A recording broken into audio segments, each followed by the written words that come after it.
Entonces vamos a partir, como les contaba, con este estudio que hizo María Paz Sagredo. Ella es socióloga de la Universidad Católica de Chile, máster en Desarrollo Social de del University College de Londres.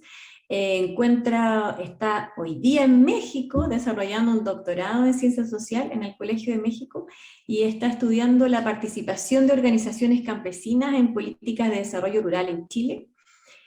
Y vamos a ver con ella el análisis de las iniciativas populares de normas del proceso constituyente de nuestro país, que fue un mecanismo de participación que incorporó este proceso y que fue uno de los que tuvo mayor participación, ¿no? Mayor incidencia. Después vamos a contar con la participación de Gonzalo de la Maza, que nos va a exponer también el estudio. Él es sociólogo, también de la Pontificia Universidad Católica, es máster en la Escuela de Altos Estudios en Ciencias Sociales de París, Francia, y doctor en Sociología de la Universidad de Leiden, Holanda. Es docente de la Universidad de los Lagos y miembro del Consejo Internacional de RIMIS, el Centro Latinoamericano para el Desarrollo Rural, que estamos realizando este conversatorio.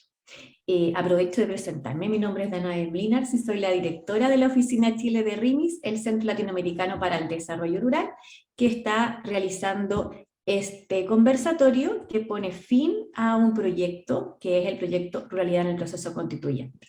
María Paz, te doy ahora el micrófono a ti para que podamos ver los resultados de tu estudio. Bueno, muchas gracias por la presentación y la invitación a este conversatorio. Como comentaba Danae, yo les voy a presentar un resumen del documento de liberación constitucional en el mundo rural, que es un documento publicado por RIMIS recientemente, en el que se hace un análisis de las iniciativas de norma levantadas en este proceso constituyente relativos a algunos desafíos del mundo rural. Voy a presentarle brevemente unos antecedentes del proyecto, la metodología, los principales resultados de la sistematización y finalmente unas conclusiones generales. Para comenzar, como comentaba Ana recién, este proceso constituyente que partió el año pasado en Chile contó con una etapa de participación que consistía en el levantamiento de iniciativas de normas. Fueron casi 3 meses, desde diciembre de 2021 a febrero de 2022, que se habilitó una plataforma para levantar iniciativas desde la ciudadanía que podían ser apoyadas por quien quisiera. En este contexto se levantaron casi 2.500 iniciativas populares de norma, apoyadas por 980.000 personas diferentes y con casi 3 millones de firmas. Cada persona podía apoyar más de una iniciativa, por eso hay más firmas que personas. En paralelo también se levantaron 248 iniciativas de pueblos originarios, y de estas 77 alcanzaron 15.000 firmas, que era el mínimo necesario para pasar a ser discutidas en las comisiones. Y en este mismo periodo se levantaron las iniciativas de los convencionales constituyentes, que superaron las 900. Cada iniciativa podía ir dirigida a las distintas comisiones de la convención, y la comisión que recibió la mayor proporción de las iniciativas fue la Comisión de Derechos Fundamentales. El 40% de las iniciativas populares de la ciudadanía y de las iniciativas de pueblos originarios fueron a esta comisión, y el 36% de las iniciativas de los convencionales. Otro antecedente de este documento es los proyectos liderados desde RIMIS, que buscaban contribuir al debate constitucional, el proyecto Voces de los Territorios y Decálogo Constituyente de RIMIS, que a partir de estos y del levantamiento de información previo que se había hecho con habitantes de zonas rurales, se priorizaron 4 temas claves para analizar las iniciativas de norma. Estos fueron seguridad y soberanía alimentaria, agua, específicamente acceso al agua, descentralización y bienestar rural en general. La metodología para esta revisión consistió en una búsqueda y revisión de contenidos en 2 etapas. En la primera se buscaron por medio de palabras clave y revisando la lista total de iniciativas los temas priorizados en la plataforma digital de participación popular y en el sitio web de la convención. Y en la segunda se hizo una revisión de los contenidos de las propuestas, un análisis descriptivo y sistematización de estos contenidos. En total se revisaron 180 iniciativas, el 14% correspondían a seguridad y soberanía alimentaria, 38% a iniciativas en relación al agua, 30% descentralización y 18% bienestar rural. Voy a pasar ahora a los resultados por tema. El primer tema, seguridad y soberanía alimentaria, vimos que se levantaron 26 iniciativas en esta línea, la mayoría de ellas iniciativas de la ciudadanía o de pueblos originarios, que es el color naranjo clarito, y 7 de ellas iniciativas de convencionales constituyentes, y la mayoría fueron dirigidas a la Comisión de Medio Ambiente. En general, en la línea de estas iniciativas se remarcaba mucho la idea de la soberanía alimentaria como una demanda histórica de las zonas rurales. El 47% de las iniciativas fueron presentadas por organizaciones y un 53% por personas individuales. De estas 26 iniciativas, solo una obtuvo las 15.000 firmas de apoyo, que fue la iniciativa Derecho a la Alimentación, un derecho fundamental e inalienable de los pueblos, presentada por Anamuri, una organización histórica en Chile, y también en paralelo por convencionales constituyentes. Las restantes iniciativas en general tuvieron menos de 5.000 firmas, o sea, estuvieron bastante dispersas, y un punto importante es que 22 de estas 26 propuestas hicieron énfasis en la idea de soberanía alimentaria, y se remarcaban aspectos como asegurar el acceso a alimentos, pero no solo esto, sino que también proteger la agricultura familiar, promover circuitos cortos de comercialización, protección e intercambio de semillas, fomento a la producción agroecológica, y en general la idea de promover la alimentación sustentable resguardando el medio ambiente.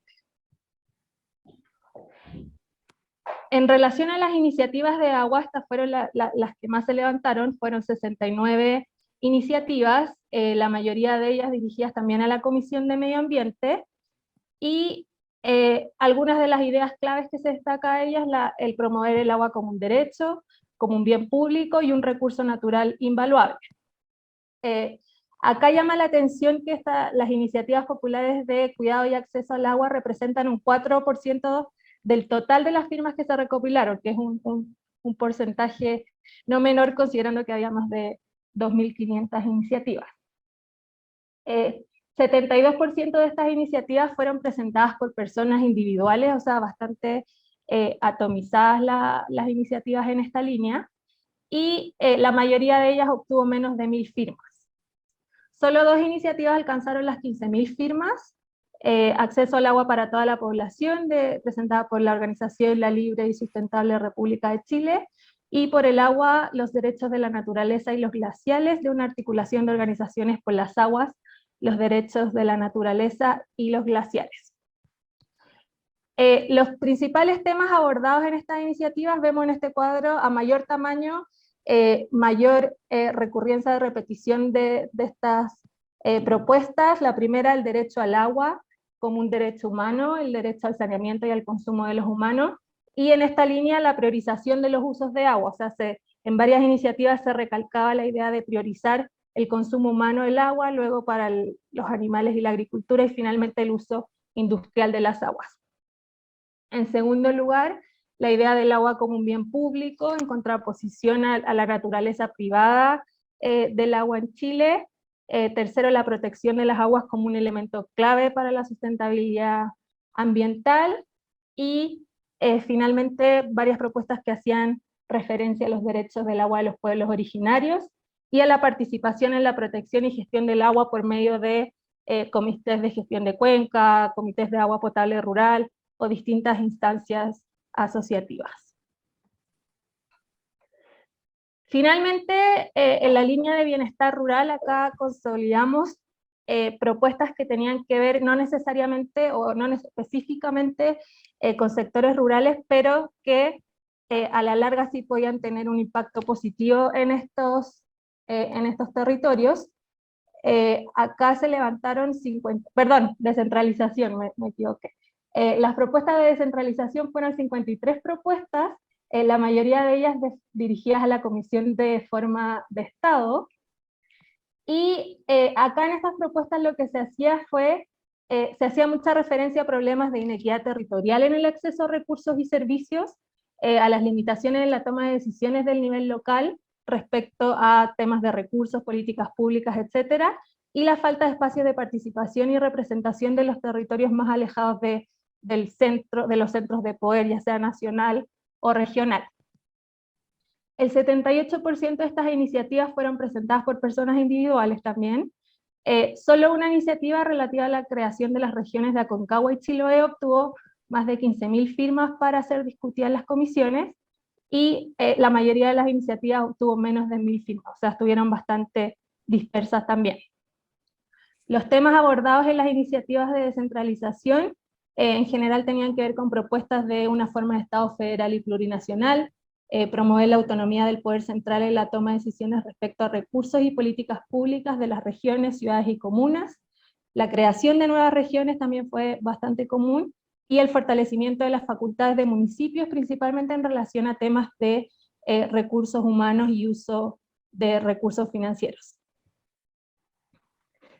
Y por último, ahora sí, las iniciativas de bienestar rural. Como les decía, acá se consolidaron diversos temas que promueven la calidad de vida y el bienestar en los territorios rurales. Por lo mismo se ve una mayor dispersión en las comisiones. La mayoría, bueno, varias fueron a las comisiones de derechos fundamentales y sistemas de conocimiento, pero también bastante presencia en la comisión formas de Estado y medio ambiente. Fueron 32 iniciativas en esta línea en total. Y acá en general lo que se destaca es la idea de mejoras en transporte y telecomunicaciones de sectores más alejados, el reconocimiento específico de zonas rurales y también de zonas y territorios indígenas. El 74% de estas iniciativas fueron presentadas por personas individuales. 7 organizaciones presentaron iniciativas. La que obtuvo más firmas fue una de la Red de Mujeres Ecofeministas Rurales, que presentó una propuesta sobre igualdad de derechos de las mujeres en las zonas rurales y que también fue presentada en paralelo por convencionales constituyentes. Y en este gráfico vemos los distintos temas que se abordaron, subtemas en esta línea de bienestar rural. Hay 14 iniciativas de acceso a Internet y a tecnologías, 8 de reconocimiento y protección de zonas rurales, 4 iniciativas de economía circular y fomento a las cooperativas, 3 de igualdad de derechos de las mujeres en zonas rurales, y una de cada una de acceso a servicios, transporte en zonas extremas y reconocimiento de zonas indígenas. Esto como síntesis de los temas que surgieron y que emergen de la revisión de estas iniciativas. Y como conclusión, esta revisión nos permite identificar y levantar ciertos desafíos del mundo rural. Primero, estas propuestas sirven como una hoja de ruta para abordar los desafíos del mundo rural, independiente de que no todas fueron finalmente incluidas en la propuesta constitucional, sí nos da ciertas líneas para proyectar un trabajo en estos territorios. Otro punto interesante es que la mayoría de las iniciativas fueron presentadas por personas individuales, no obstante las que tuvieron mayores firmas y las que alcanzaron las 15.000 firmas para ser discutidas, fueron presentadas todas por organizaciones. Esto nos da cuenta de la relevancia de seguir encauzando las demandas e intereses del mundo rural a través de las organizaciones para así poder tener mayor impacto. Sobre todo en los temas de agua y descentralización, vimos que había muchas propuestas de personas individuales a lo largo de todo el país que dispersaron los apoyos a estas propuestas. Entonces, solo las propuestas que sí lograron convocar a más actores fueron las que lograron pasar el umbral de las firmas requeridas. Otra conclusión es que además de que hay una gran heterogeneidad de iniciativas, también hay una gran heterogeneidad de actores colectivos que presentaron en estas iniciativas. Si uno revisa, hay organizaciones históricas del mundo rural en Chile, organizaciones de productores, gremios que también presentan, gremios de productores de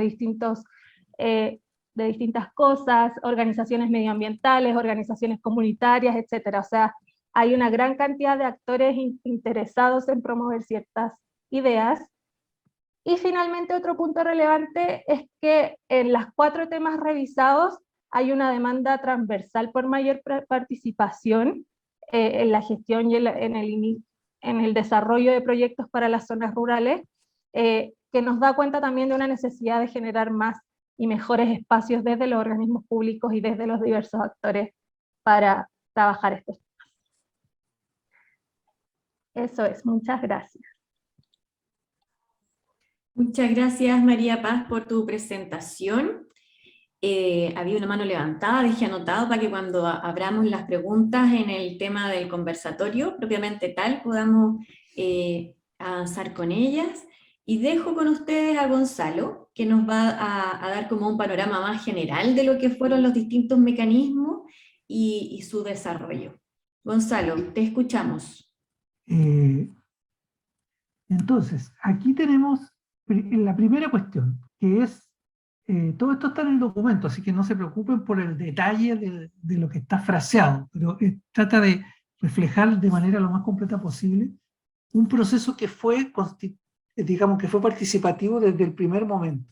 Y el primer momento significa de que este proceso nació de un amplio proceso de participación. Es decir, el momento constitucional, que es el que está descrito acá, que va desde el plebiscito de entrada, etcétera, es un momento de un proceso constituyente más amplio, que en el fondo se empieza a gestar con fuerza a partir del 2011, ¿no? O sea, es un decenio prácticamente de movilizaciones que no encontraban cauce constitucional y de iniciativas institucionales que no encontraban cauce político. O sea, hubo iniciativas institucionales como el proceso del segundo gobierno de Bachelet por cambiar la Constitución, no tuvo apoyo político. Hubo movilizaciones a favor de esto muy fuertes, a partir de la movilización estudiantil en adelante, y no tuvieron causa institucional. Cuando se produce la revuelta social, el estallido primero, y luego un levantamiento, una revuelta muy amplia, la respuesta política es, en el fondo, se juntan las dos cosas, de una manera, por supuesto, imperfecta, no de una manera perfecta, pero hay una movilización mucho más fuerte y al mismo tiempo una respuesta. La respuesta institucional es una respuesta altamente participativa. Eso es lo primero que quiero señalar. Es decir, es una respuesta que supone un plebiscito de entrada para decidir si es que queremos convención y cómo la queremos, supone elección de constituyentes que además, por reglas que se aprobaron después del acuerdo de noviembre, aseguraron la paridad entre hombres y mujeres, escaños reservados en un número que permitía que todos los pueblos indígenas estuvieran representados, y se favoreció la lista de independientes, lo que supuso una entrada muy fuerte de gente que venía de los movimientos sociales, de los conflictos, de los territorios y de distintas causas. Después, en el acuerdo no estaba, ni en las reglas del Parlamento estaba, que durante el funcionamiento de la convención hubiese participación. Solamente se decía esto que está aquí, ¿no? Pero sin embargo, como el elenco que salió electo, las convencionales y los convencionales, eran muy pro participación y venían muy del mundo social, entonces se acordaron reglas, se acordó un reglamento de participación que no estaba contemplado. O sea, la propia convención profundizó su carácter participativo. Y después venía, aquí yo puse datos sobre las elecciones que hubo entre medio, porque son un dato político clave para el momento final, que es el plebiscito que tenemos en unos pocos días más. Entonces, ninguna de estas cosas es necesariamente así. Es decir, las asambleas constituyentes generalmente entregan su informe y eso es. Esa es la nueva constitución. No hay plebiscito de salida, donde el pueblo se pronuncie. Ni necesariamente hay plebiscito de entrada tampoco. Ni necesariamente hay un proceso participativo durante la convención. Entonces ese es el punto 1.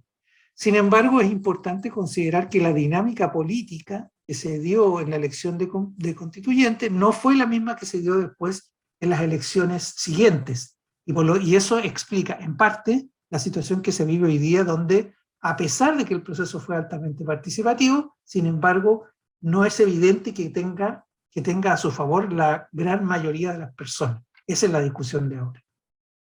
Bien. ¿Qué es lo que decía el reglamento? El reglamento, yo lo que debo decir primero era que era un reglamento extraordinariamente ambicioso, que contenía una gran cantidad de criterios normativos. Yo no los puse acá, pero son criterios, digamos, no los puse por razones de espacio, digamos, y de tiempo, pero son criterios del tipo de que la participación, el más importante es que la participación debía ser incidente y vinculante con las decisiones que se tomaran, trazable, es decir, que se pudiera uno determinar, las cosas siguieron, así como expuso María Paz, o sea, las iniciativas populares, claro cómo uno las puede trazar la secuencia que siguen y ver si es que al final resultan, digamos, inscritas, registradas en la propia convención. Pero además de eso, se plantea una participación inclusiva. Eso significa que se hace un énfasis especial en que sean los grupos históricamente excluidos los que no queden fuera del proceso. Bueno, esos criterios exigentes se despliegan en un conjunto de instancias y un conjunto de instrumentos. Las instancias, que es lo que está aquí, son aquellas donde se pueden realizar distintos instrumentos, ¿no? Las instancias son la plataforma digital, fue la más importante probablemente, donde se inscribieron las iniciativas de normas, se registraron los cabildos, etc. O sea, una instancia es, digámoslo así, una plataforma digital, un registro que era necesario para que uno pudiera participar, y tres instancias, digamos, de tipo más presencial, que eran las Jornadas Nacionales de Deliberación, que suponían un encuentro entre los constituyentes, digamos, y las personas, las oficinas territoriales constituyentes para llegar a los lugares más recónditos, y las semanas territoriales, donde una vez al mes los constituyentes y las constituyentes debían desplazarse a sus territorios a dialogar con las personas sobre lo que está ocurriendo. Y debían informar a la Secretaría de Participación Popular qué fue lo que hicieron ahí. Estos son las instancias que la propia convención definió, o sea, que convocaba. Si se fijan, todo esto tuvo que organizarlo la Secretaría de Participación para que funcionara. Digamos desde ya que la plataforma, todo funcionó, salvo que en menor medida de lo que se esperaba, porque las semanas territoriales debieron ser suspendidas durante 3 meses para que los convencionales tuvieran tiempo de deliberar las normas, porque era un trabajo enormemente exigente. Las oficinas territoriales constituyentes no es claro cuántas funcionaron, pero en todo caso menos de las que se suponía que debían funcionar. Era un trabajo difícil, suponía otros actores que se movilizaban precisamente hacia los lugares más recónditos, y las jornadas de deliberación se hizo una de ellas. El registro y la plataforma sí funcionaron gracias fundamentalmente al aporte de la Universidad de Chile. En cuanto a los instrumentos, también los podemos dividir entre los que convocaba la convención y aquellos que son autoconvocados, que es fundamental. De los que convocaba la convención teníamos 5.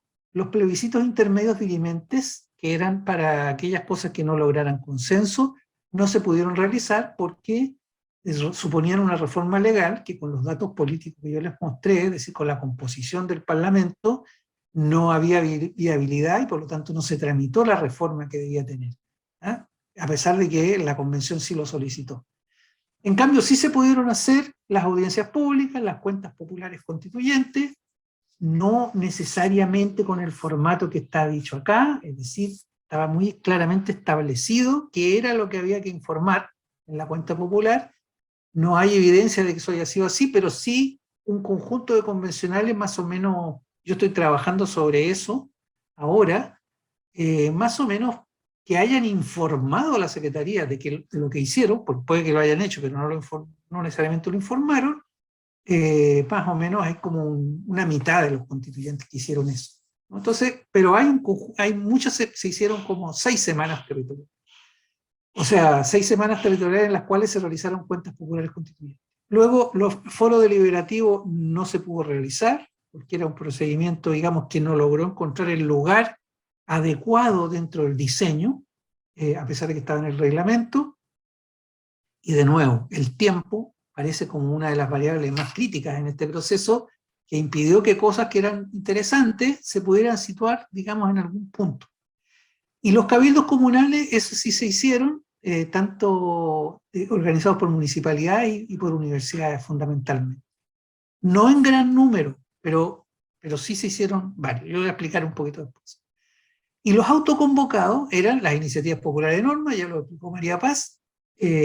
Cada persona podía patrocinar hasta 6 y firmar hasta 6, patrocinar. En general las personas no hicieron eso, patrocinaron 1 o 2 como máximo. No, digamos, son 980.000 personas y 2 millones y tanto las firman, o sea, no, entre 2 y 3, digamos, son las que, la mayor parte de la gente apoyó solamente una cosa. Y los encuentros autoconvocados, que son similares a los cabildos, pero organizados por las propias personas. Y adicionalmente a esto había un programa de educación popular constituyente, ¿no? Que tenía como objetivo poder avanzar en la parte educativa de este proceso. Hay que decir que los encuentros y los cabildos eran un proceso que se venía realizando de mucho antes. Venían desde el 18 de octubre del 19, una dinámica importante de cabildos y encuentros, y entonces por lo tanto después se decidió que se iban a recoger también las cosas que para superar el problema del tiempo, a recoger cosas que se habían hecho anteriormente. Esto yo no le alcancé a poner acá, digamos, todo este conjunto y piensen que este es un conjunto complejo de instrumentos para desarrollar en un periodo relativamente breve. El periodo podemos dividirlo en 4 momentos. El momento de la elaboración de las normas, que son los primeros 3 meses que la constituyente estaba desarrollando sus propios reglamentos. Ahí no había todavía comisión de participación popular, no había secretaría tampoco, pero hubo sí audiencias públicas, ¿no? Estas comisiones que están aquí a la izquierda son las comisiones provisorias que funcionaron durante ese periodo y que recibieron a personas en audiencia. Aquí son, no me acuerdo, el número son como 650 audiencias ante las comisiones provisorias. Quiere decir que hubo ahí ya un primer momento de escucha muy relevante. El segundo momento era cuando ya se formaron las comisiones definitivas y empezaron a sesionar y empezaron a ver, de este momento de las reglamentarias, salieron la lista de temáticas que tenían que abordar las comisiones. Bueno, las comisiones abrieron un nuevo periodo de escucha, que fue si la constituyente empezó en julio, agosto, septiembre, fue para la elaboración del reglamento, octubre, noviembre, y hasta enero, hasta enero era el periodo en que las comisiones funcionaron, pero aún no se presentaban iniciativas constituyentes como las que señaló María Paz, ni populares, ni de los propios constituyentes, ni indígenas. Era un periodo en que se levantaban los temas, se discutía y se deliberaba. En ese periodo también se realizaron audiencias públicas en un número aproximado de 1000 en las 7 comisiones, y fueron solicitadas solo en la Comisión de Derechos Fundamentales y la Comisión de Medio Ambiente, que eran las que más concentraron solicitudes de audiencia, al igual como pasó con las iniciativas populares, se solicitaron más o menos en cada una 1700. Todo esto para indicar de que había mucho más demanda de participación que la que efectivamente se podía implementar. Bueno, las audiencias, así como las iniciativas populares, duraron más o menos hasta el 21, y los cabildos hasta el 21 de enero. El 21 de enero se empezaron a sistematizar los cabildos y encuentros. Las iniciativas populares terminaron su recolección de firmas y fueron ingresadas como iniciativas, las 78 que mencionó María Paz, y se empezó entonces la discusión de normas. El proceso participativo durante la discusión de normas fue el momento más difícil, particularmente porque la convención estaba completamente abocada 24/7 a aprobar, negociar, acordar, discutir, proponer normas. O sea, había un menú de normas muy grande que había que articular, que, en fin, incluía las normas populares, las iniciativas populares, y porque el periodo de discusión que había para cada una de las normas era muy breve. Las comisiones funcionaban por informes, los informes recolectaban un conjunto, por bloques, digamos, de normas, y había normalmente, desde el momento en que se aprobaban en general, primero una discusión en general, luego de la discusión en general venía un periodo de presentación de indicaciones, si es que era aprobada. Eso eran 3 días generalmente, y al 4.º día se estaba votando en particular y se iba al pleno. Y el pleno después recibía una cantidad enorme de informes y tenía una discusión igualmente breve. Con esas condiciones fue muy difícil organizar, se hicieron cabildos nuevamente para discutir normas en particular. Nosotros le llamábamos cabildos y encuentros con normas. O sea, nos ponemos algunas normas que nos interesan, como la del agua, y discutimos qué nos parece lo que está presentando la comisión. Pero el problema era conocer la norma, saber en qué estado la discusión estaba, y luego poder entregar una opinión que fuera incidente y vinculante para la conversación. Se logró eso muy parcialmente. Y finalmente, el periodo ya posterior a, digamos, el periodo de mayo-junio, o abril-mayo-junio, fue más de difusión, fue la Jornada Nacional de Deliberación, fueron las cuentas populares, fue más de difusión del proceso. Si hacemos un resumen, digamos, de lo que pasó en el periodo sin norma, es decir, antes de fin de enero, cuando se estaba trabajando sobre los temas, podemos tener más o menos este resumen. Las iniciativas populares ya se señaló en la posición anterior, eso se hizo a través de la plataforma. Ahí hay que decir que las iniciativas, ahí hay un punto con el diseño de las iniciativas populares. Como en las iniciativas populares había tan poco, primero, era primera vez que se hacía, nunca se había hecho algo así en Chile. Y resultado, un enorme interés por presentar. 2.500 fueron las aceptadas, validadas, pero se presentaron como 6.000, que tenían problemas de forma, otras no eran temas constitucionales, pero quiero decir, mucho interés. Esto que fueran principalmente individuales es algo que contraría como la experiencia comparada. O sea, lo normal para una iniciativa popular es que haya un periodo previo en que se conforma una coalición promotora, o sea, un grupo de personas o de organizaciones se pone de acuerdo y presenta algo. Luego tiene un periodo para buscar firmas y entonces se ponen de acuerdo y por lo tanto el número no era lo más importante, que hubiera muchas iniciativas presentadas, sino que hubiera un proceso donde se pudiera llegar, evitar esa dispersión que nos señalaron antes. Bueno, en este caso era muy difícil hacer eso y por lo tanto se produjo como una especie de competencia de iniciativa. Aún así, el hecho que 77 hayan resultado las firmas fue muy relevante. O sea, es mucha cantidad. Audiencias públicas, ya lo dije, cabildos y encuentros tuvieron a disposición los convencionales y las convencionales el resultado de 16.424 cabildos. Fuertemente concentrado en derechos fundamentales, prácticamente la mitad, y en segundo lugar en medio ambiente y sustentabilidad. Ahí hay un cierto resumen sobre las iniciativas populares, que fueron también fuertemente concentradas, ¿no es cierto? De las 77, las que no alcanzaron a la firma, gran cantidad de las presentadas por personas, que en el fondo son buenas ideas, pero esas ideas debían haberse, digamos, hubiese sido preferible que hubiesen podido reunirse con otras. Habían iniciativas muy similares. Después, cuando se hace el recuento de cuántas de esas iniciativas fueron desechadas o aprobadas en general, algunas aparecen desechadas, pero era porque habían 2 o 3 que tenían el mismo contenido y una fue aceptada y la otra no, aunque fue recogida después en la discusión. En fin, esas son como las características de y una iniciativa del pueblo tribal afrodescendiente. ¿Qué hicimos para que otra innovación de la convención? Ya voy cerrando para luego referirme un poquito al contenido, digamos, al resultado de todo esto, a la incidencia que esto tuvo, es que como era muy difícil hacer llegar la información a los convencionales por la velocidad que tenía la discusión, se organizaron relatorías de participación popular.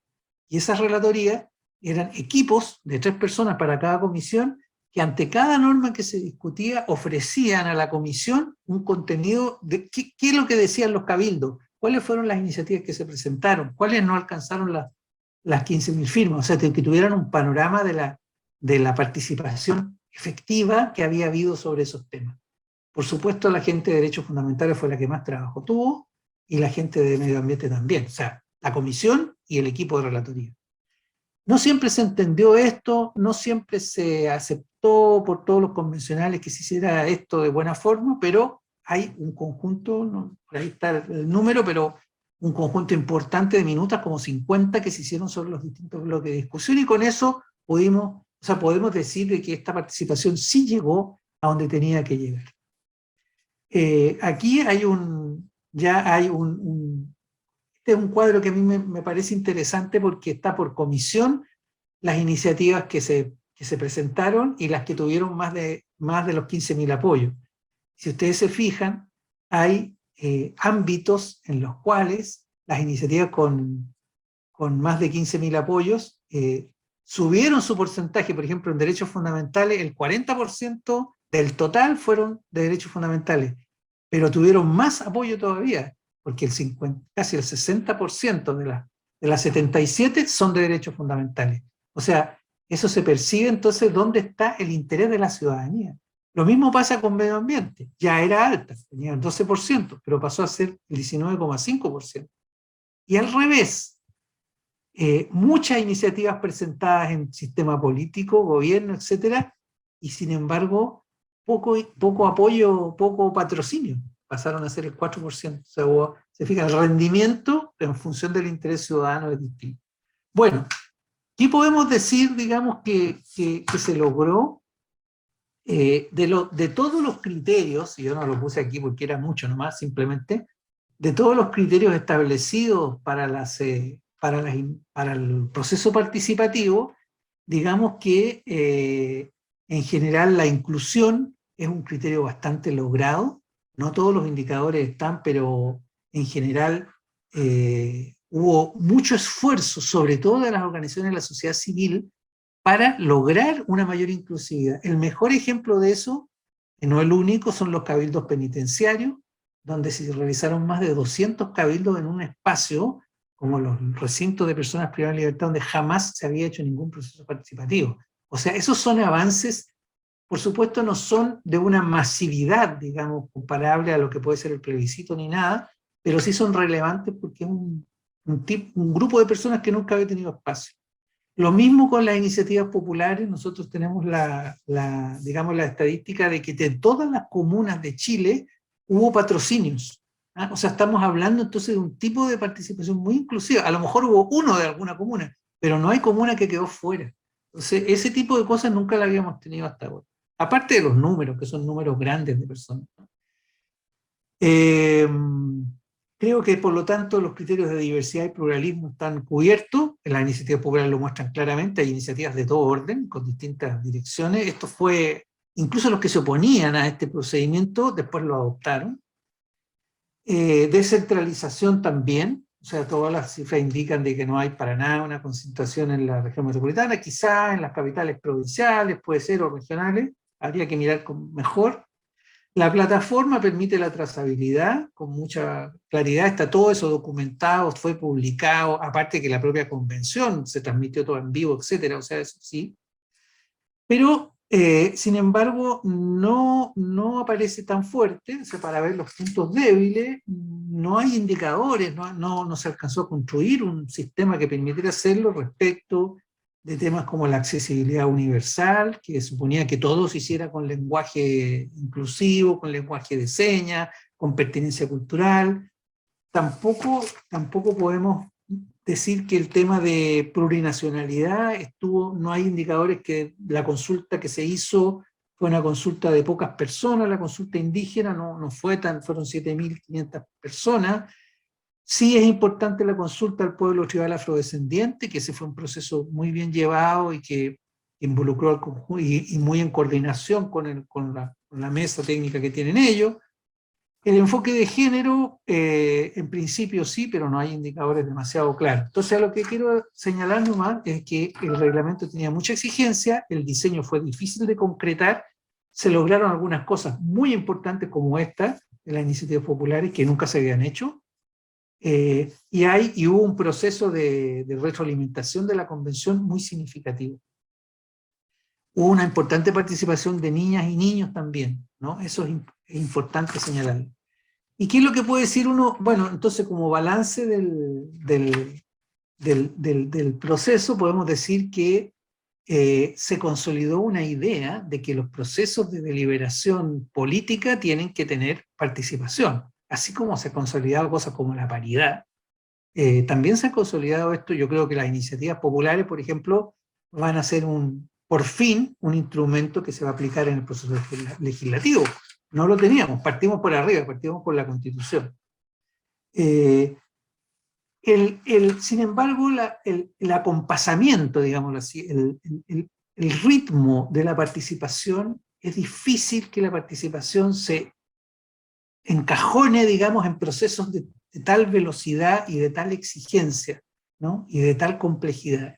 Entonces, ahí hay que pensar para futuros procesos de que es fundamental recoger la participación por distintas vías y no tratar de que, porque la institucionalidad está caminando rápido, en este caso estaba caminando con un timing muy fuerte, entonces la participación popular tiene que hacerse de la misma manera. Hay que buscar maneras que permitan, porque los tiempos son muy distintos. una iniciativa legal en el Parlamento puede demorar años en su tramitación. Puede hacer idas y vueltas, o sea, permite por lo tanto un proceso de participación que debía ser mucho más amplio que el que hay hoy día, ¿no?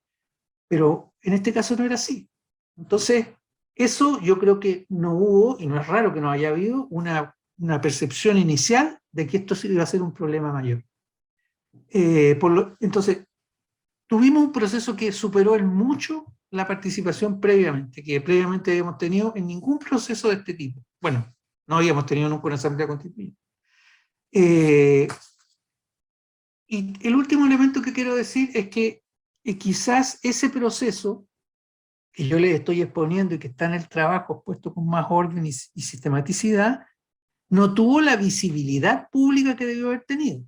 Es decir, que la participación no son solamente los encuentros que se hacen o las iniciativas que se presentan, sino que la visibilidad pública estuvo muy cruzada por una campaña mediática, yo diría, de los medios tradicionales, muy crítica, muy tratando de señalar los problemas, o incluso, digamos, diciendo de que las iniciativas no habían sido tomadas en cuenta, cosas así, contrariando la evidencia.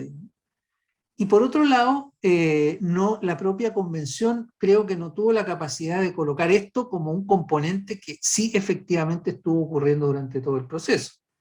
Quizá eso también podría, a lo mejor, o sea, produjo a lo mejor un cierto desapego que hoy día es fundamental recuperar en este contexto, porque efectivamente, si uno después va a analizar los contenidos de este documento constituyente, esta nueva constitución propuesta, responde muy de cerca a las prioridades que la ciudadanía pudo expresar en el periodo previo y durante la constitución de la convención. Muchas gracias. Muchas gracias, Gonzalo. Muy interesante ambas presentaciones. La idea es que podamos abrir la conversación. Yo tenía dos preguntas primero y después vamos a ver las preguntas que están acá en el chat para poder acompañar. Además quería invitarlos a que puedan conocer otro documento que también tenemos del mismo proyecto, que es el resultado de los cabildos rurales que se realizó desde RIMIS en base al tema del agua, que es una sistematización de los cabildos rurales del agua que realizó nuestra investigadora de RIMIS, Constanza Cristian, así que también está ahí en la página web. No sé si podemos también ponerlo ahí en el chat para que puedan verlo, porque tiene un contenido bien importante. Entonces, en base a esta parte que tenemos del conversatorio, vamos a levantar algunas preguntas. La idea es que la puedan contestar nuestros dos panelistas, y después de la fase de respuesta de las preguntas, vamos a ver qué materias quedaron en la nueva Constitución en relación a la ruralidad, que es importante que conozcamos y reconozcamos, ¿no? En este recorrido, que yo creo que también es bien importante mencionar, algo que dijo Gonzalo, pero que no le dio a lo mejor el énfasis que yo quería que le pusiera, que era que en el fondo dentro del reglamento de la Convención de Participación Popular quedó establecido que había que tener especial preocupación por 11 grupos que habían sido tradicionalmente excluidos de la toma de decisiones en Chile, y por lo tanto que era importante su incorporación en este proceso. Y dentro de esos 11 grupos está el mundo rural, y por lo tanto ahí también poner el foco en relación a, bueno, este mundo que había sido históricamente excluido de la toma de decisiones en Chile, cómo queda hoy día reflejado en el cuerpo constitucional. Y eso es lo que vamos a revisar al final de nuestro conversatorio. Entonces yo primero tenía como dos preguntas. Una es para María Paz y tiene relación a cómo evalúa el hecho que también señalaba Gonzalo de este mecanismo, ¿no? El mecanismo de las iniciativas populares, que haya sido un mecanismo nuevo, un mecanismo que nunca en Chile se había considerado institucionalmente como participativo, y se desarrolla con esta participación tan importante de casi 2 millones de personas que se suman con su firma y de tantas iniciativas presentadas. Un poco cuál es tu evaluación de fortaleza, debilidades que tiene el mecanismo y como aprendizajes para su posible inclusión en otra oportunidad, ¿no? Como mecanismo de participación. Y ahí, Gonzalo, no sé si me estás escuchando. Yo creo que no me está escuchando, Gonzalo, pero esta pregunta va para ti. Esta pregunta va para ti, Gonzalo. Tiene relación Ya. con, efectivamente, teníamos una deuda en participación ciudadana en nuestro país. Tú también estuviste a cargo de la comisión presidencial que se hizo en el segundo gobierno de la presidenta Bachelet, donde se evaluó la participación ciudadana en Chile, y ahí, como fruto de ese consejo, emerge un documento que da cuenta efectivamente de una deuda que tenemos en nuestro país con respecto a mecanismos de participación. Y hoy día tenemos un proceso constituyente que se da producto de una participación precisamente no institucionalizada, sino que de canales extrainstitucionales que llevan a que la clase política deba asumir este derrotero constitucional que estamos a 3 semanas de llevar al plebiscito de salida, ¿no?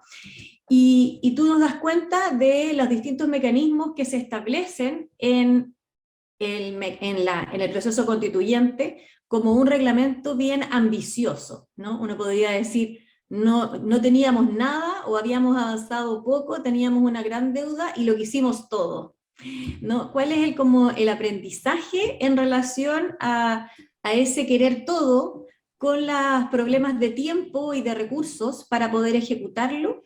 Y cómo eso además lo ponemos en relación a esta tensión que ha sido como recurrente entre democracia participativa y democracia representativa. Entonces, dejo ahí esas dos preguntas para que tomen nota, porque además voy a leer las preguntas que tenemos aquí de los participantes.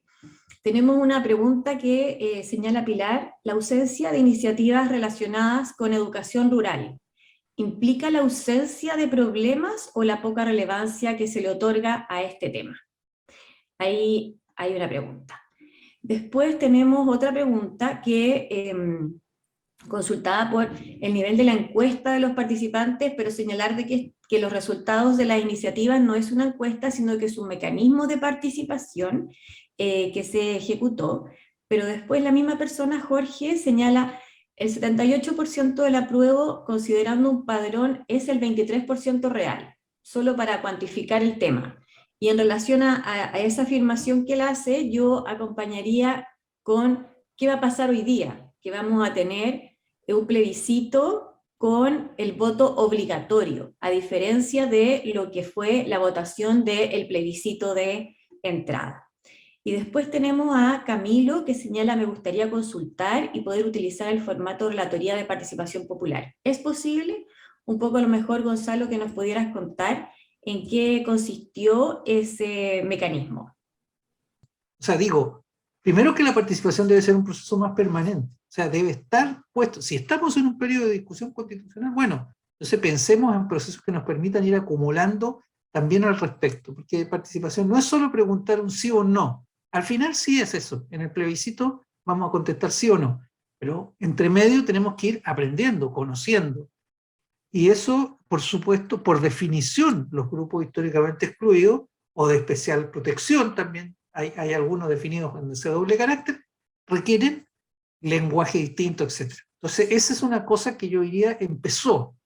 No fue especialmente exitoso en el mundo rural, ¿eh? Por razones muy claras. O sea, por esto mismo, o sea, porque es como un círculo que para romperlo hay que establecer procesos muy diferentes. ¿Dónde apoyarse? Uno se puede apoyar en los municipios, pero sabemos que los municipios más pobres y más aislados son los que menos recursos tienen y tienen menos capacidad de llegar a sus comunidades, que además son las más aisladas. O sea, no es simple, eso es lo único que quiero decir. Entonces yo creo que se hizo un punto de avance, por eso destaco lo que se hizo en cabildos penitenciarios. También destacaría la participación de personas mayores, o sea, fue bastante alta, ¿no? Entonces, hay que hacer un cruce más fino con los sectores rurales para los distintos instrumentos, pero en general diría que es un proceso que se inició, pero que todavía, digamos, se puede avanzar mucho más. ¿Y qué queda como aprendizaje en este paso tan rápido que se quiso hacer? ¿Qué aprendizaje queda, ¿no es cierto?, de pasar de no tener una ley de participación que claramente no es vinculante, no vemos que haya producido efectos netos ni en la gestión local a través de los instrumentos que tiene, los COSOC, por ejemplo, un poquito más en algunos ministerios, en algunos sectores, pero solamente en algunos, en otros no. Entonces, pasar a este deseo, digamos, de un menú tan completo, yo creo que, claro, o sea, el aprendizaje es bien simple, o sea, que es necesario producir procesos más sistemáticos. Es decir, hoy día, y eso creo que marca una diferencia fundamental entre, en el caso del plebiscito actual, entre el apruebo y el rechazo, porque la Constitución actual carece por completo de mecanismos, o sea, es la que, no todo hay que hacerlo constitucionalmente, pero no tiene ningún mecanismo ni para transformarse. Yo he estado estudiando, por ejemplo, cómo reformar la Constitución. Solo esta propuesta tiene mecanismos para que la ciudadanía impulse, por ejemplo, una eventual reforma. Supongamos que la Constitución quedó con debilidades muy grandes, la propuesta, que es lo más probable. Hay cosas que la ciudadanía quisiera y que no están, que ahora se ven como importantes. Bueno, hay un mecanismo mediante el cual una iniciativa ciudadana potente podría incluso llegar a producir un referéndum para cambiar la Constitución, que se podría hacer en el año 2024 con las próximas elecciones, o sea, establece incluso cómo hacerlo, mientras que la otra no tiene nada de eso. Entonces nos echa atrás en este sentido, más allá de si en el detalle los mecanismos participativos quedaron como debían quedar. Entonces, creo que, y creo que el segundo, ya lo mencioné con la respuesta anterior, es que todo proceso no es solo un asunto de reglamento, es un asunto de ir instalando prácticas, ir colocando recursos, ir capacitando a los que tienen que impulsar ese proceso. Muy importante el compromiso de organizaciones de la sociedad civil, pero ojo, hay lugares donde hay muy poca densidad de organizaciones también. O sea, es como, ¿no? Un objetivo muy importante de la convención era llegar a las personas cuidadoras, ¿no? A las personas que cuidan a otros. Y un sector sumamente importante, incluso la propuesta constitucional contiene un sistema nacional de cuidados. Bueno, es clave ese diálogo, pero es el diálogo más difícil, porque son personas que están dedicadas a cuidar a otros y no tienen tiempo para sí mismos. Entonces, bueno, uno dice, entonces pongámonos a conversar sobre las herramientas que se requieren para eso. O sea, yo diría, ese es mi balance, o sea, aquí superamos lejos, bueno, pero dar una nota muy optimista, o sea, si uno en un periodo de 2 meses, que fueron las iniciativas populares de norma, se movilizaron 1 millón de personas para pronunciarse sobre iniciativas, sin ningún antecedente previo de cómo si eso se iba a incidir o no incidir, y luego el balance indica de que gran parte de eso que pasó ahí está contenido en el texto, entonces tenemos un aprendizaje fundamental. De las 77 iniciativas, 26 están completamente incorporadas en el texto, y otras 40 y algo están parcialmente incorporadas, y solo 6 no tienen presencia en el texto final, como una que se llamaba Cárcel para Piñera, que en realidad no era constitucional, una que se llamaba Cannabis Ahora, que tuvo mucho apoyo, pero no fue considerada. Pero son solo 6, es decir, estamos hablando entonces de que se puede hacer esto. O sea, este equilibrio entre democracia participativa y democracia representativa sí se puede hacer funcionar. Hay que crear mejores condiciones, un poco mejores, pero creo que la prueba y suscita el interés de las personas. En términos de cabildos, se hicieron 300 cabildos en este momento de las normas, y en el periodo anterior se hicieron como 300 también, en periodos muy breves. Entonces, quiere decir de que es un camino por sí donde se puede profundizar. Ese es mi balance. Muchas gracias, Gonzalo.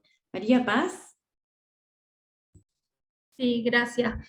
Respecto a tu primera pregunta, Danae, mi percepción general respecto al mecanismo de la iniciativa es que para una primera experiencia funcionó bastante bien, o sea, era un mecanismo que no requería demasiada expertise ni legal ni específica de los temas, sino que tenía un formato que permitía que cualquier persona pudiese completar los distintos puntos de la iniciativa de norma. Obviamente eso da para que había algunas muy específicas, muy trabajadas, con mucha referencia y otras más simples, pero sí era un canal que estuvo abierto para todos.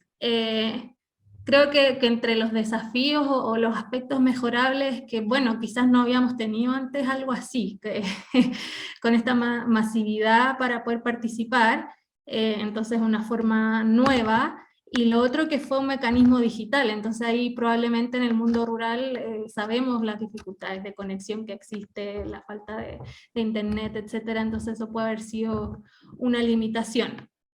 Y otro aspecto que yo creo que es mejorable, que lo comentaba Gonzalo en su presentación también, es que, claro, había muchísimas iniciativas de una sola persona que lograron incluso menos de 10 firmas de apoyo, porque probablemente no hubo un proceso previo como para consolidar ciertas propuestas que estaban muy repetidas, algunas exactamente igual.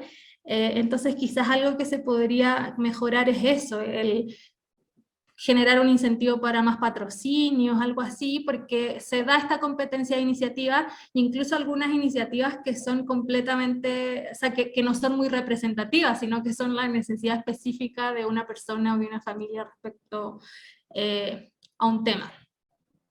Y respecto a la pregunta de Pilar sobre la educación, yo no creo que no sea un tema relevante, si bien no hay una iniciativa específica respecto a la educación rural. El tema de la educación sí está presente, por ejemplo, en el trabajo previo que hizo RIMI en las voces de los territorios, me imagino que también en los cabildos, y en las iniciativas sí está muy presente en lo que tiene que ver con las propuestas de descentralización.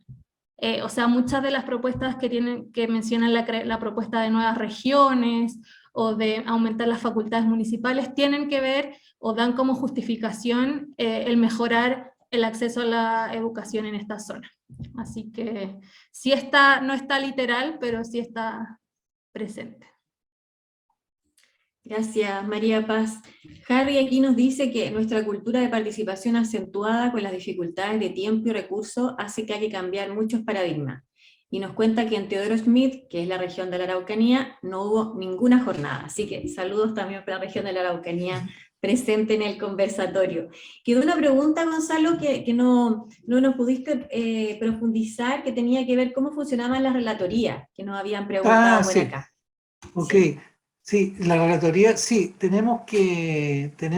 vamos a publicar un documento, hay un informe de implementación de la Secretaría donde se explican todos estos mecanismos, vamos a tener que ver manera de poder hacerlo, es público, pero no está, como la convención terminó, entonces no tiene un sitio donde tenga todo su material. Quizás con la biblioteca del Congreso podemos hacer de que todo eso esté disponible.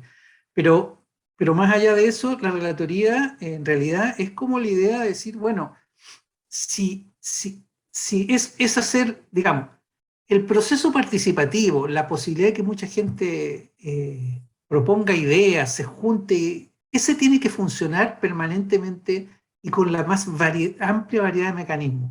Incluso si uno tiene un mecanismo de iniciativa popular que requieren esta coalición promotora para ponerse de acuerdo y todo eso, eso no le quita valor a que una persona singularmente pueda proponer una idea.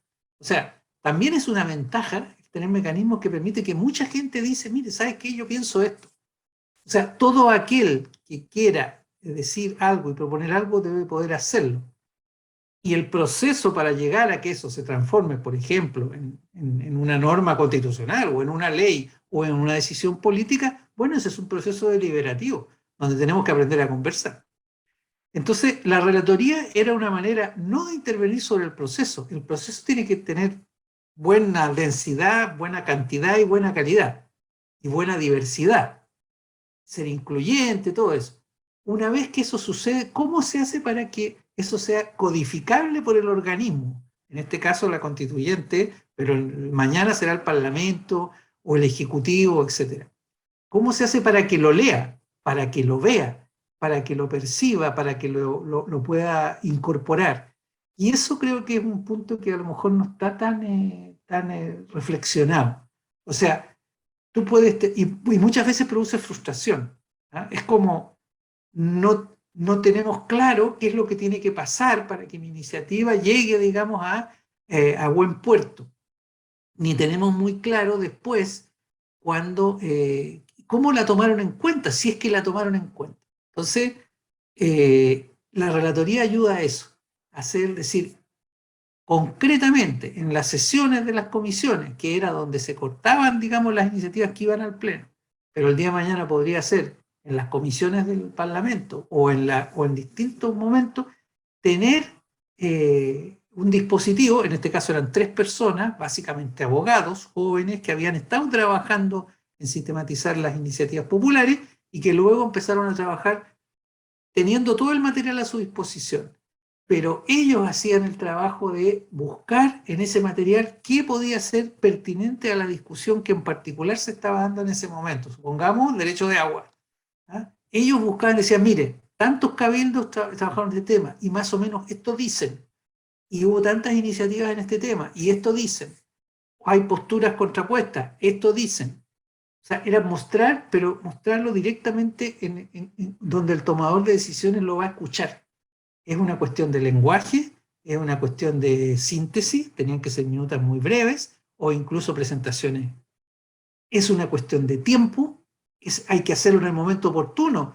Si yo soy parte de una organización rural de cualquier tipo, no tengo por qué tener en mi cabeza, salvo que pertenezca a un sector muy organizado, tener en mi cabeza cuándo se va a reunir la comisión que va a tomar la decisión.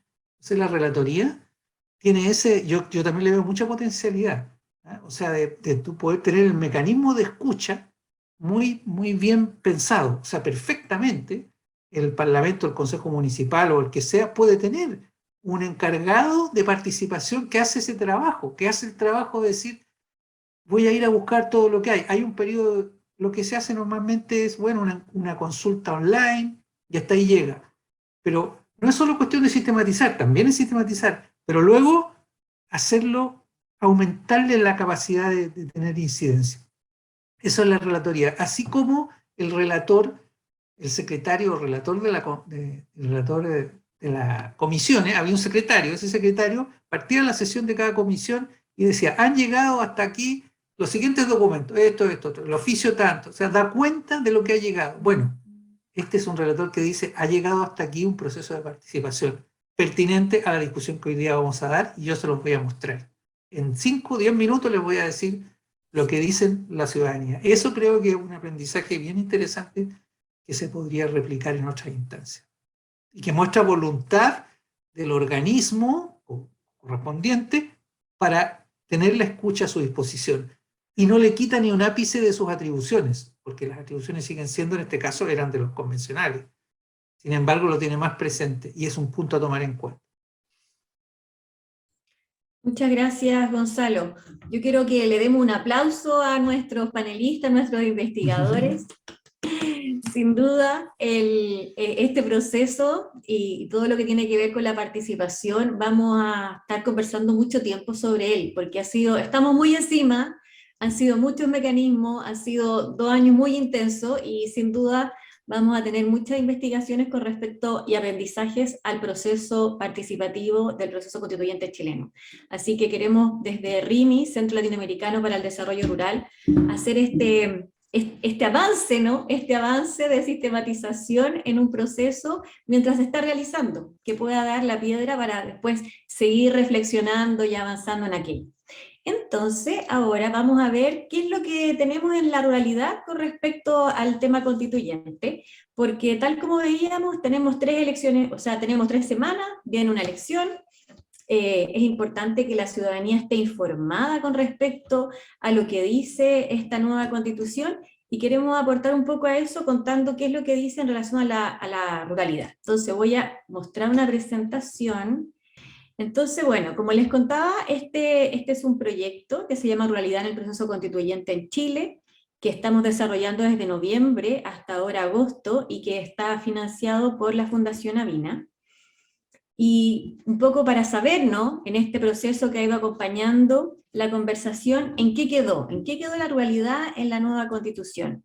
Pero un poco también ver desde dónde partíamos, y nosotros también desde este proyecto hicimos un análisis en relación a la participación electoral en la ruralidad, ¿ya? Que es un punto que es bien importante porque, como conversábamos, hoy día vamos a tener un plebiscito con voto obligatorio.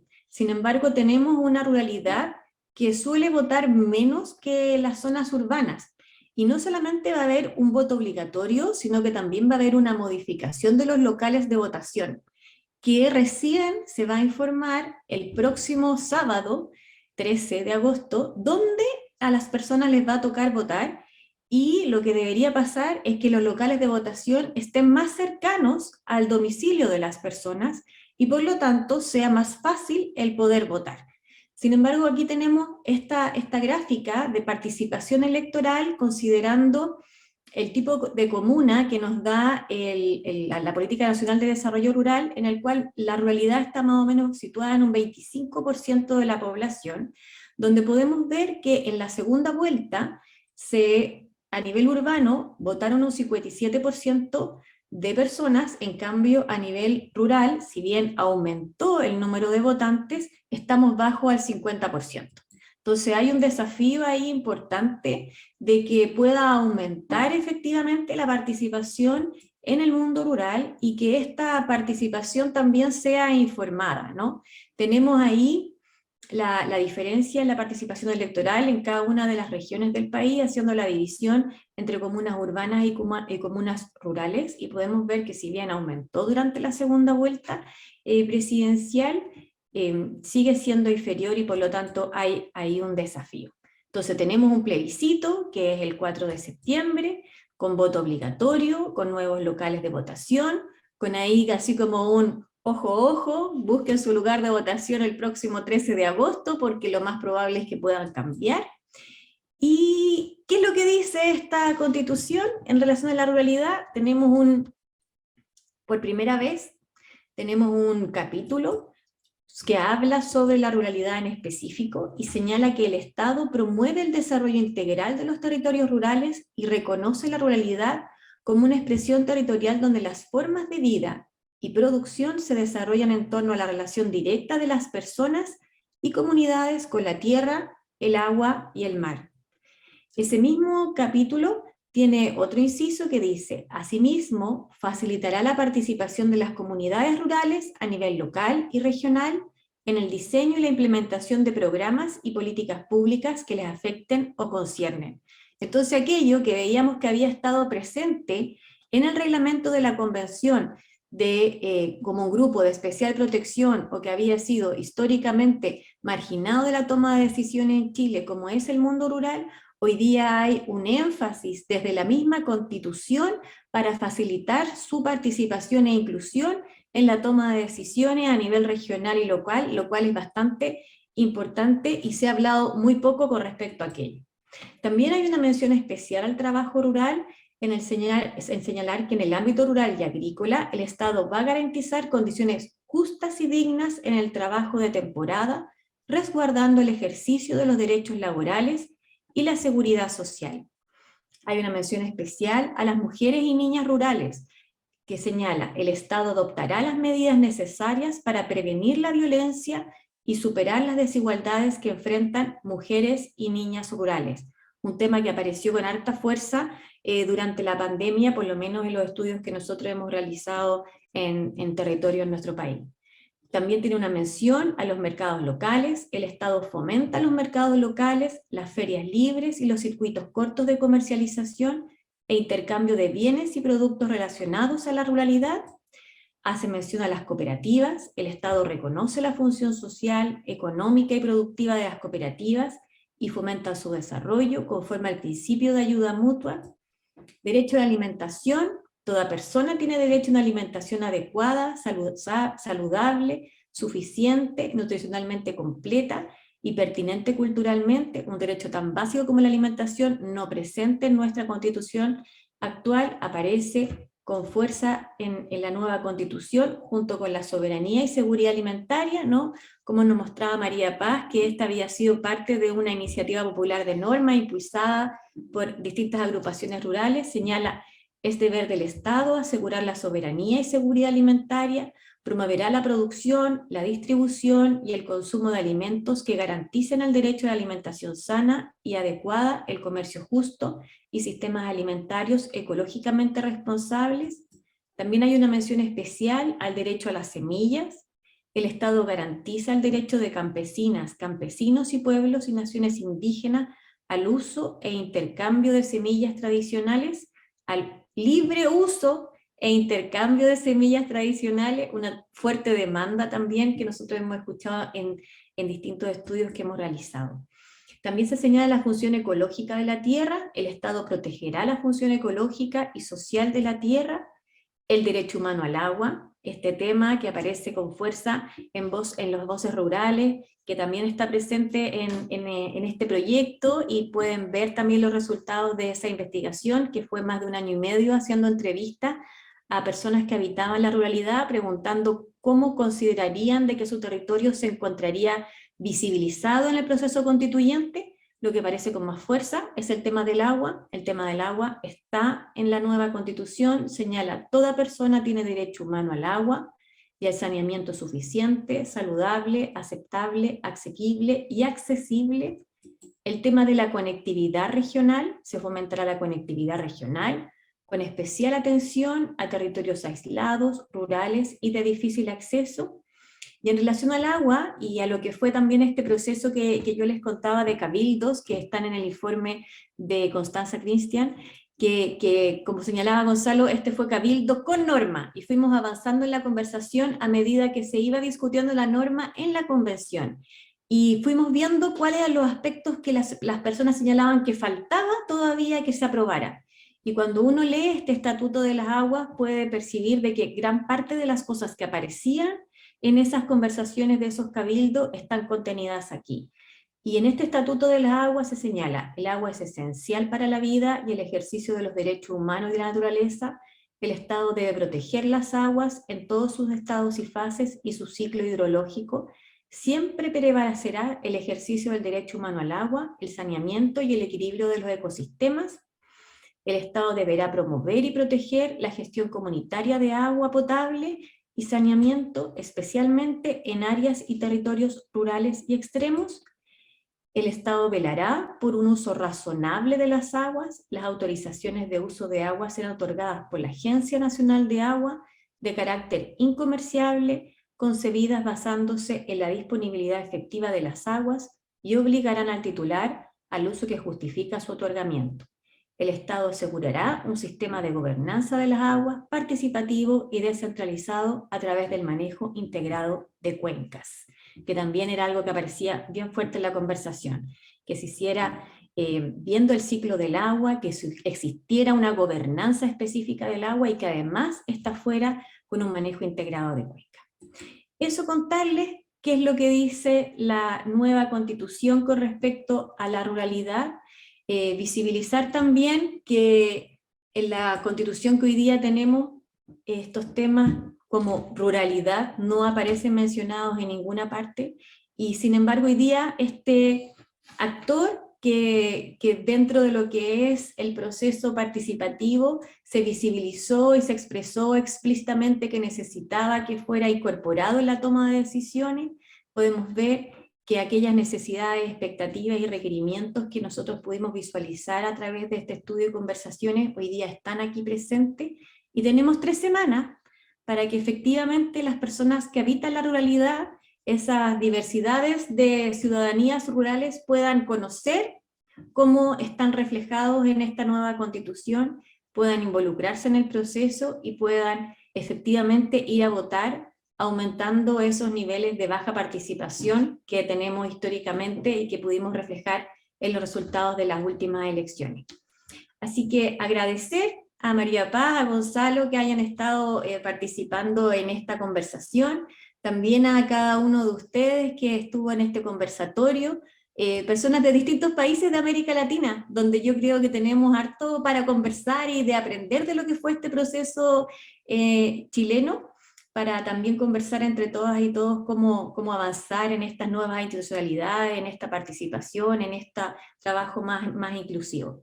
Y para finalizar y agradecer la participación, también volver a contarles que tenemos todo sistematizado lo que fue el desarrollo de este proceso, de este proyecto, Ruralidad en el Proceso Constituyente en Chile, que entrega una sistematización y un análisis en tiempo real, ¿no?, de lo que ha sido la discusión, y pone una piedra para seguramente futuras conversaciones que se van a dar en este momento histórico que está viviendo Chile.